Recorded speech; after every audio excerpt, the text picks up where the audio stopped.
é importante, como eu já falei anteriormente, a gente respeitar e acolher o que o paciente gosta, né? As preferências musicais do paciente. E aí, durante a sua sessão, você vai percebendo em que momentos a música é apropriada, em que momentos eu não preciso de música. E aí eu queria dar uma dica assim que é bem bacana. No final da sessão, se você for fazer algum trabalho manual, algum trabalho de mesa, né, usar massinha, é, ou tinta, pintura, desenho, alguma outra atividade de mesa, coloca uma música do fundo porque ela vai ajudar na atenção e na concentração. Você pode colocar uma música com pouca letra, uma música que não tenha muita letra, ou uma música clássica mesmo, que é muito legal, é muito importante para a atenção e para a concentração. Vai ajudar seu paciente a respirar melhor, aos batimentos cardíacos irem diminuindo, irem acelerando. E aí você vai fechar sua sessão assim de uma forma bem bacana, de uma forma bem gostosa e de uma forma que o seu paciente vai gravar. Ele vai gostar e às vezes até ele vai querer repetir em casa. Hum, Deixa eu ver aqui mais o que eu preciso falar para vocês, né? Essa questão, né, da música modificar a nossa respiração, os nossos batimentos cardíacos é muito bacana, assim, é muito importante porque realmente modifica o nosso corpo, modifica a nossa forma de agir, de respirar, de se tranquilizar, de se acalmar. Um relaxamento assim também é bem legal, é bem bacana.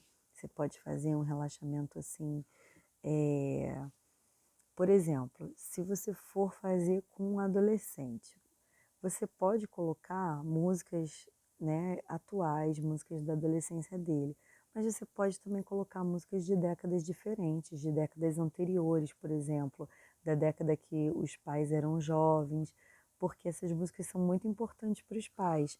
Então, geralmente, a mãe vai ter ouvido na gravidez, por exemplo, e vai ser bem legal, porque vai fazer parte da identidade sonora do paciente. Eu, por exemplo, adoro as músicas da década de 70. Eu não nasci na década de 70, mas os meus pais eram jovens na década de 70. Então, todas as músicas, assim, basicamente todas as músicas da década de 70 eu me identifico muito. Eu gosto bastante do início da década de 80 também, as músicas que tocavam nas novelas, tocavam na rádio. Meu pai ouvia muito Richard Clayderman, que eram músicas assim com temas conhecidos, mas só tocadas no saxofone ou com a orquestra mesmo, achava o máximo, assim. Era Ray Conniff, não era Richard Clayderman. Tinha também o Richard Clayderman, mas o Ray Conniff é que gravava essas melodias conhecidas. Então, assim, são músicas que eu gosto muito de ouvir e que quando eu nasci já tocavam, mas não tocavam tanto, mas fazem parte da minha identidade sonora. Então, eu gosto bastante de ouvir.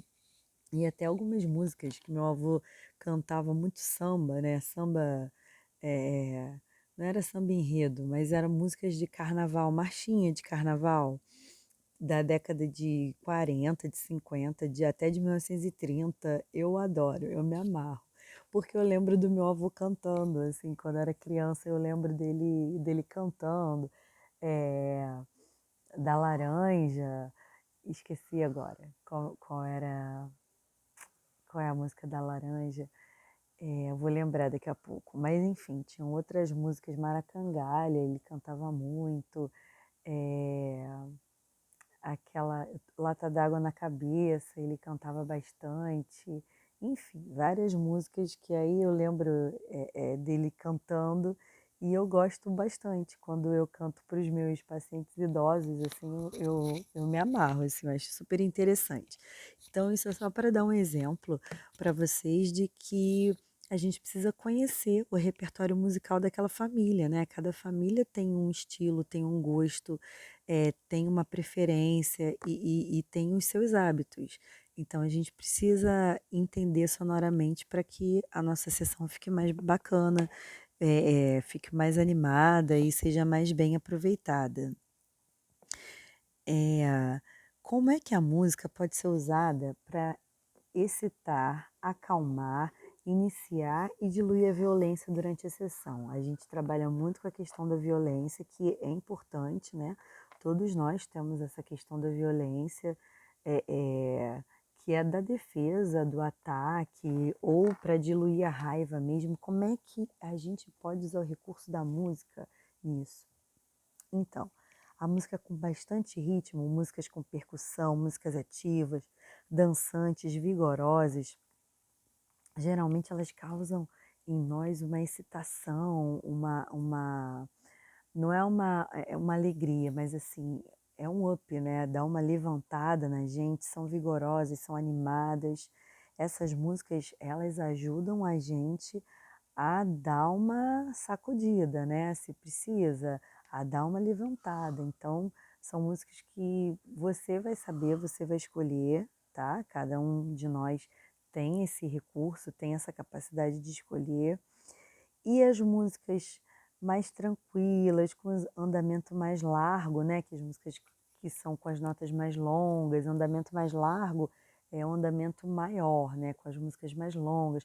Cada vez que o ritmo for mais rápido, o andamento vai ser mais curto.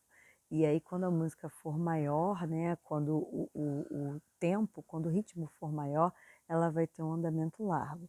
E as músicas que são mais tranquilas, os sons da natureza, sons de água, por exemplo, são sons que nos remetem à tranquilidade, à calmaria, à paz. Esse tipo de música ajuda a relaxar. Eu coloquei aqui o funk como ironia, já perceberam? O funk está sempre brincando com alguém, está sempre sendo irônico, está sempre sendo debochado. É uma forma também de diluir a violência. Por isso, não é à toa que essa música surgiu das comunidades, tanto do Brasil como nos Estados Unidos, né? Originalmente o funk, a palavra funk é uma palavra americana, uma palavra inglesa e americana, né? Porque não veio da Inglaterra. Então, uma palavra de origem dos Estados Unidos, americana, e ela veio das comunidades. E a comunidade, ela denuncia muita coisa que está errado, as injustiças sociais, principalmente, e isso gera raiva, pode gerar violência. Então o funk tem esse cunho assim, né, de brincadeira, mas assim, querendo dar uma espetada em alguma coisa, em alguém, fazendo alguma denúncia. Então o funk também é um tipo de música para essa questão da violência, né?